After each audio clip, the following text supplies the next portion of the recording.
이스라엘 자손 곧 온 회중이 가데스를 떠나 호르산에 이르렀더니 여호와께서 에돔 땅 변경 호르산에서 모세와 아론에게 말씀하시니라. 아론은 그 조상들에게로 돌아가고 내가 이스라엘 자손에게 준 땅에는 들어가지 못하리니 이는 너희가 무리바 물에서 내 말을 거역한 까닭이니라. 너는 아론과 그의 아들 엘라사를 데리고 호르산에 올라 아론의 옷을 벗겨 그의 아들 엘라사에게 입히라. 아론은 거기서 죽어 그 조상에게로 돌아가리라. 모세가 여호와의 명령을 따라 그들과 함께 회중의 목전에서 호르산에 오르니라. 모세가 아론의 옷을 벗겨 그의 아들 엘르아살에게 입히매 아론이 그 산 꼭대기에서 죽으니라. 모세와 엘르아살이 산에서 내려오니 온 회중 곧 이스라엘 온 족속이 아론이 죽은 것을 보고 그를 위하여 30일 동안 애곡하였더라. 안녕하십니까. 7월 12일 금요일 말씀 묵상 시작하겠습니다. 민수기 20장의 마지막 끝부분을 읽었습니다. 출애굽 1세대의 이야기의 마지막 부분이라고 할 수 있는데 결국 그 결론 부분까지 우리가 읽은 셈입니다.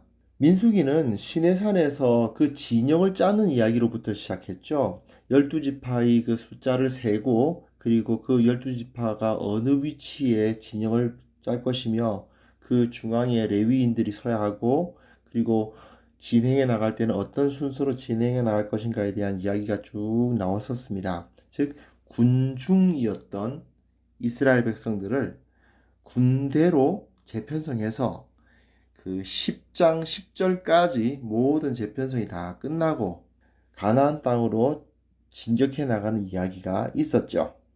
사실 이 시내산으로부터 호르산까지의 여정은 용두사미의 여정이었다고 볼 수가 있습니다. 이스라엘은 시내산에서 새로운 군대로 재편되기도 했고 하나님의 백성이라는 정체성을 드러내는 그런 진영도 딱 꾸렸고 그래서 멋지게 시내산 출발했지만 결국은 가나안에 들어가지 못하고 광야에서 다 죽고 말았습니다. 민수기 20장은 미리암의 죽음으로부터 시작해서 오늘 본문 아론의 죽음으로 끝납니다. 이것으로써 출애굽 1세대의 시대는 끝나고 21장부터는 이제 2세대가 주도하는 시대가 시작될 거예요. 그래서 1세대의 지도자라고 할 수 있는 모세와 아론이 무리바에서 실패하는 이야기를 보지 않았습니까? 그 지팡이로 반석을 침으로써 결국은 그들이 2세대를 이끌기에는 적절하지 않다는 사실이 드러나고 말았고 2세대 역시 1세대가 겪어야 했던 비슷한 고난을 겪으면서 약속의 땅으로 나아가야 한다는 사실을 에돔의 그 거절을 통해서 우리가 알게 되기도 하였습니다. 이렇게 시내산에서 호르산까지 이스라엘 여정은 결국은 실패였습니다. 그러나 하나님께서는 결코 그 섭리를 실패로 마치지 않으십니다. 1세대는 인간의 눈으로 봤을 때에 실패한 것 같지만 그러나 하나님께서는 그럼에도 불구하고 그들의 실패하는 이야기 가운데 소망의 씨앗을 담아 두시는 것이죠. 오늘 본문에 보시면 22절부터 보시면요. 호르산에 드디어 도착했습니다. 아론이 거기서 죽게 됩니다. 왜냐하면 너희가 무리바 물에서 내 말을 거역한 까닭이니라. 아론은 무리바 물에서 하나님을 거역했고 이스라엘과 함께 가나안에 들어가지 못하고 맙니다. 한번 이스라엘이 어떻게 실패했는지 한번 볼까요? 1장 1절부터 10장 10절까지는 군대로 재편성됐지만 출발하자마자 불평하기 시작했죠. 불평하고 불순종하고 고기 먹고 싶다 어쩌고 하면서 예전의 버릇을 그대로 드러내면서 불순종하고 말았습니다. 그리고는 결국 결정적으로 가데스 바네아에서 12지파가 다 반역을 합니다. 물론 여호수아와 갈렙은 아니었지만 12지파들이 반역하는 일이 벌어집니다. 그리고 그 다음에는 레위지파의 반역이 나타나죠. 고라가 레위지파 아닙니까? 즉 그 성막을 둘러싸고 있던 12지파들이 다 반역하고 그 성막의 가까운 곳에 포진하고 있던 레위인들도 반역하고 말았습니다. 그리고 결국은 모세와 아론마저 무리바에서 자기 자신을 드러내려 하는 그런 반역을 보이고 말았습니다. 바깥에서부터 그 실패의 영향력이 안으로 들어와서 결국은 12지파 레위인 제사장들까지 다 실패한 것처럼 보입니다. 그래서 결국 아론은 여기서 호르산에서 죽고 말았습니다. 그리고 아론이 죽은 것을 보고 온 이스라엘 백성이 30일 동안 애곡하지요. 생각해보면 아론이라는 이 사람 자체가 실패의 상징적인 사람입니다.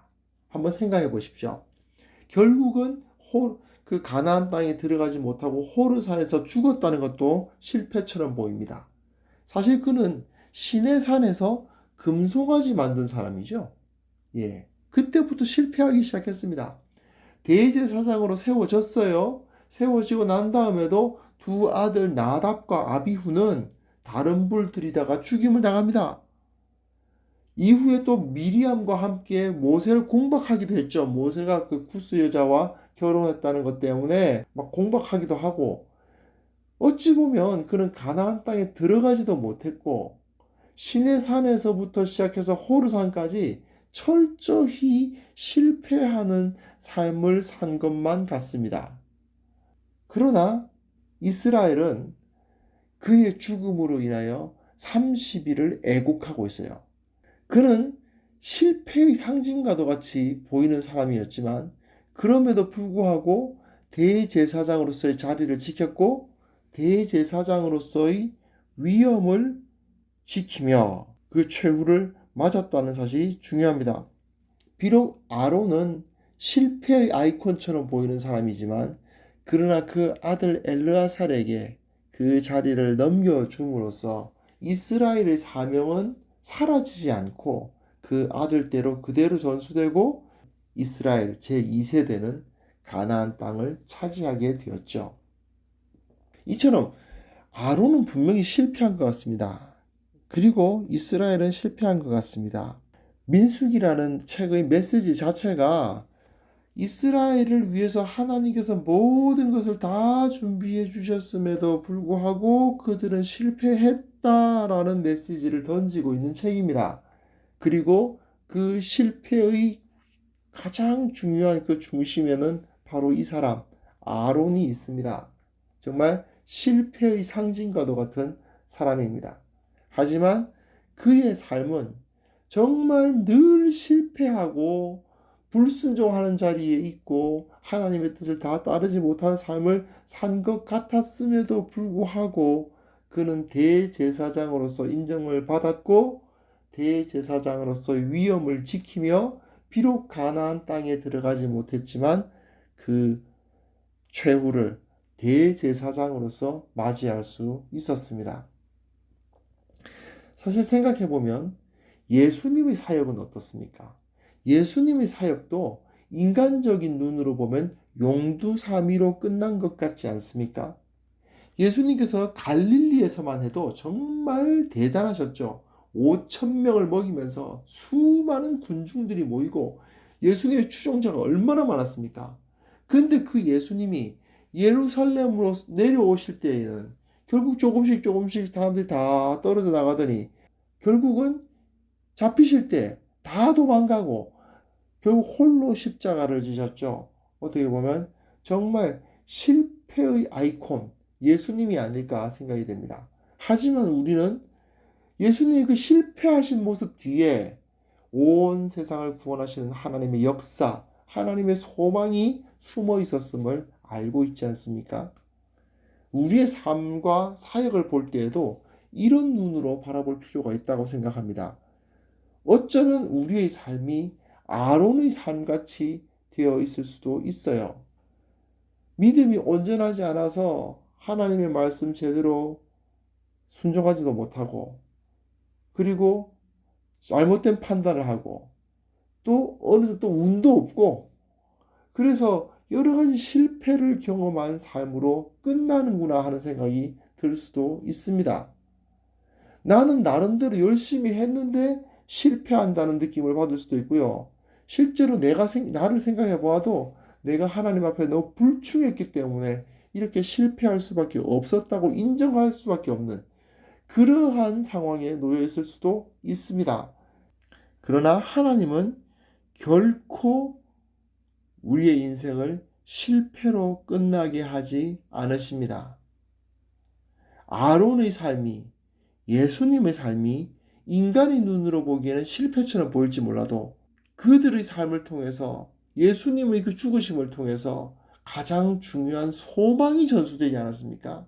우리 인생 역시 내 눈에는 인간이 보기에는 실패처럼 보이는 인생을 살아가고 있다 하더라도 내가 지금 감당하고 있는 이 사역이 정말 실패처럼 보일지도 모르지만 그러나 우리가 하나님을 붙들고 그 믿음을 버리지 않는다면 결국은 우리 가운데 있는 이 소망, 하나님 나라를 향한 그 소망은 우리의 후대들에게 전수될 것이며 성공의 열매가 내 눈앞에 놓여져 있지 않다 하더라도 아론이 그 가나안 땅으로 이스라엘 백성들이 들어가는 것을 바라보며 그 위험 있는 최후를 맞이했듯이 우리의 인생도 하나님 안에서 가치 있는 인생으로 쓰임을 받을 수 있다는 사실을 기억할 수 있었으면 좋겠습니다.